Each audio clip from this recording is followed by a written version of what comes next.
чигуне ки зикр кардем дар миёни коллексияи мероси хаттии осорхонаи миллии Тоҷикистон албатта нусхаҳои гуногун вуҷуд доранд, ки онҳо арзиши баланди илмию таърихӣ ва фарҳангӣ доранд.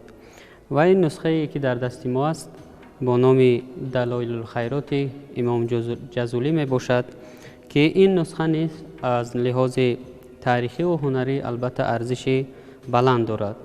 ва чӣ гунае ки мо мебинем, худи муқоваи ин китоб бисёр ҳам бо як шаклу услуб ва як ҳунари баланди саҳофӣ аз ҷониби саҳоф сохта шудааст. чӣ гунае ки мебинем дар қисмати паҳлӯи рости муқова аз рангҳои гуногун ишора шудааст, ба монанди ранги зард, ранги сиёҳ, ранги сурхча, бисёр ҳам бо як шакл ва услуби ҷолиб сохта шудааст. ва ҳамзамон дар қисмати марказии ин муқова мо турунҷӣ ва сартурунҷиҳоро мебинем, ки ба шакли ҷолиб яъне сохта шуданд. ва ҳамзамон дар атрофи ин муқова ё дар гирдогирди яъне паҳлӯи рости муқова бо истифода аз ашъори классикон яъне шеърҳо китобат шуданд ва аз ҷумла дар қисмати болоии он чунон навишта шудааст, ки ҳар ки хонад гӯ дуо созад ба ман, раҳматаш созад худои зулманан. яъне инро худи саҳоф дар рӯи ин нусха бисёр бо хати ҷолиб ва китобат кардааст.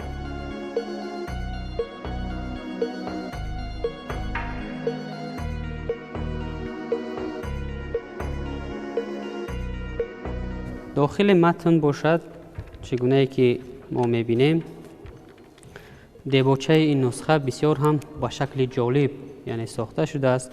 чӣ гунае ки мебинем, бо рангҳои гуногуни табиӣ, ки зиёда аз 10 намуди ранг дар ин ҷо истифода шудааст. ва ҳамзамон дар қисмати аввали ин нусха бошад, хоб навишта шудааст, ин унвони китоб ба шакли ин китоби далоилулхайрот аст навишта шудааст. худи нусха бо хати зебои сулс бисёр ҳам бо шакли хоно ва зебо китобат шудааст ва бо истифода аз рангҳои сиёҳ ва сурх. ва худи матн дар қисмати марказии варақ китобат шудааст ва атрофи матн бошад бо рангҳои гуногун ҷадвалбандӣ шудааст. ва ҳамзамон қисмати хати аввали ин мистара ё ҷадвалбандии матн тазҳибкорӣ шудааст, ки ин албатта аз ҳунари баланди котиб гувоҳӣ медиҳад. ва ҳамзамон чӣ гунае ки мо мебинем, дар дохили матн баъзе калимаҳо ё унвони баъзе шахсиятҳо бо хати сурх ишора шуданд. ин тарзи албатта китобати худро дорад ва ҳангоме ки яъне ки калимае ки бо ҳарфи сурх навишта мешавад, котиб ҳангоме ки китобат мекунад, то қисмати расидан ба номи ҳамин шахсият китобат мекунад ва ин қисматро холӣ мегузорад ва сипас бо ранги дигар унвони номи ин шахс китобат мешавад, ки ин албатта давраи баъдии китобатро дар бар мегирад.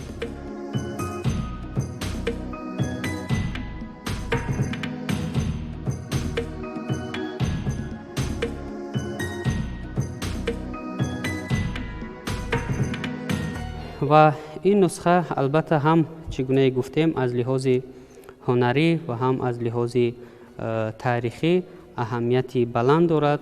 чӣ гунае ки мебинем, унвони баъзе ҷузъҳои китоб дар қисмати ҳавошии ин нусха бо чунин шаклҳои ҷолиб ишора шудаанд, ки инам албатта аз завқи баланди китобнависии котиб дарак медиҳад. ва нуқтаи ҷолиби дигар он аст, ки ин нусхаи дастнавис یعنی با 7 روزی هفته یعنی تقسیم بندی شده است و این در قسمت های حواشی کتاب چگونه که ما میبینیم نوشته شده است که روزی چهارشنبه یا که روزی دوشنبه.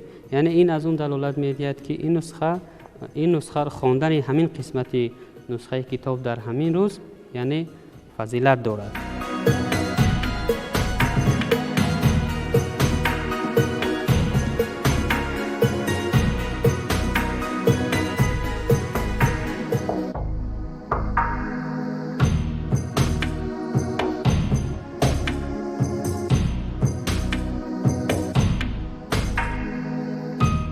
خب این داخل متن است که از اول تا به آخر متن پوره باقی مانده است و در هر یک ورق باشد یعنی 12 سطر کتابت شده است، بسیار هم با خط خوانا و با خط زیبا. و در قسمت آخر این نسخه باشد